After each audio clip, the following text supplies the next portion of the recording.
powerful story, subhanAllah. It's one that truly, I think relates to many young people today in particular that are struggling with zina, the zina of the eyes, the fornication of the eyes, the fornication of the hands, and unfortunately sometimes, full fornication, full adultery. And this is narrated by Imam bin Kathir rahimahullah ta'ala, and also Muhammad Siddiq al-Minshawi in the stories of Umar ibn al-Khattab radiallahu anhu. And it's about a young man, and this young man, shabun fi ahdi nabi sallallahu alayhi wasallam, a young man in the time of the Prophet sallallahu alayhi wasallam, kana yulazimu al-masjid, who was, well known for constantly attending the masjid. So this isn't the highway robber, this is someone that always used to go to the masjid. لِيَسْمَعِ الْحَدِيث غَضًّا طَرِيًّا مِنْ أَفْوَاهِ الصَّحَابَةِ, so that he could hear the ahadith being recited from the mouths of the Sahaba, may Allah be pleased with them. And in particular, Umar ibn Khattab radiallahu ta'ala anhu, saw this young man as one with great potential. So Umar radiallahu anhu takes this young man as a student. And this young man was always seen following Umar ibn Khattab radiallahu ta'ala anhu. وَكَانَ لَهُ أَبٌ شَيْخٌ, he had an old father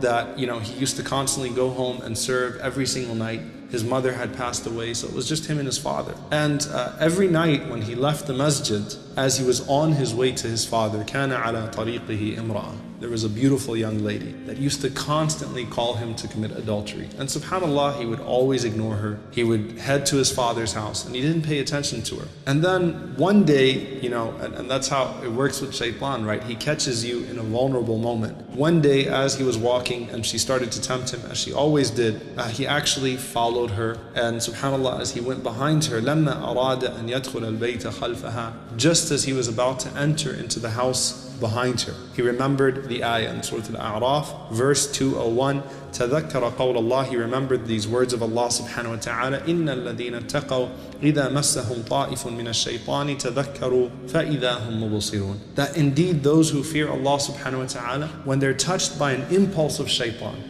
shaitan gets them, just quickly. They're touched by a whisper of shaitan, an impulse of shaitan. تَذَكَّرُوا, as soon as that happens, they remember Allah subhanahu wa ta'ala. There's a moment of heedlessness, and then right away they remember Allah subhanahu wa ta'ala, فَإِذَا هُمْ مُبْصِرُونَ. And they snap out of it. Suddenly they can see clearly. So it's like, it's a moment of vulnerability. Shaitan gets you on an impulse. He gets you into a moment of heedlessness to do something you're going to regret. And then, that taqwa kicks in and you remember Allah subhanahu wa ta'ala. So he remembered Allah subhanahu wa ta'ala. He remembered this ayah from Surah Al-A'raf. And as soon as he remembered this ayah from Surah Al-A'raf, خَرَّ مَغْشِيًّا عَلَيْهِ, he collapsed completely in front of this young lady's house. And this, subhanAllah, this young lady actually picked him up, حُمِّلَ إِلَى أَبِي, and she dropped him in front of his father's house. And his father, brought him inside the house, and they thought that he might die. And his father, read Quran on him. And this young man woke up, and he feared Allah subhanahu wa ta'ala so much. And he felt so bad for what he'd done that he started to share this story with his father. His father said, "What happened? What caused you to fall into this?" So he started to tell him what happened. And then as he was starting to tell him what happened, and he was saying that,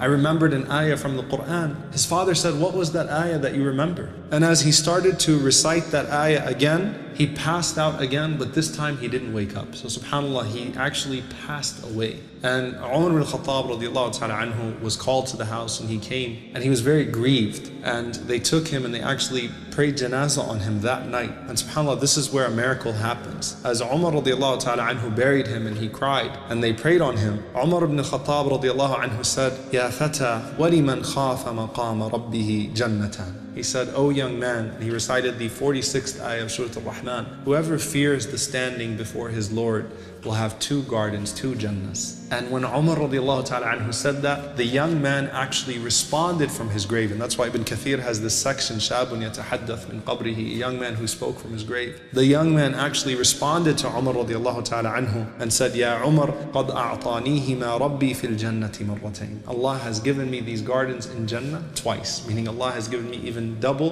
what you assume of Allah subhanahu wa ta'ala to give me. And what this shows you is that, again, the ayah in Surah Al-A'raf, yes, the shaitan will catch you sometimes where you don't expect, but if you have that consistent relationship with Allah subhanahu wa ta'ala, you'll eventually overcome that impulse, and Allah subhanahu wa ta'ala is most forgiving and most merciful, and Allah subhanahu wa ta'ala will reward that taqwa. We ask Allah to grant us that same consciousness and that taqwa, that we meet Him while He's pleased with us, and that Allah subhanahu wa ta'ala allows us to overcome the whispers of shaitan and the corruption of ourselves. Allahumma ameen.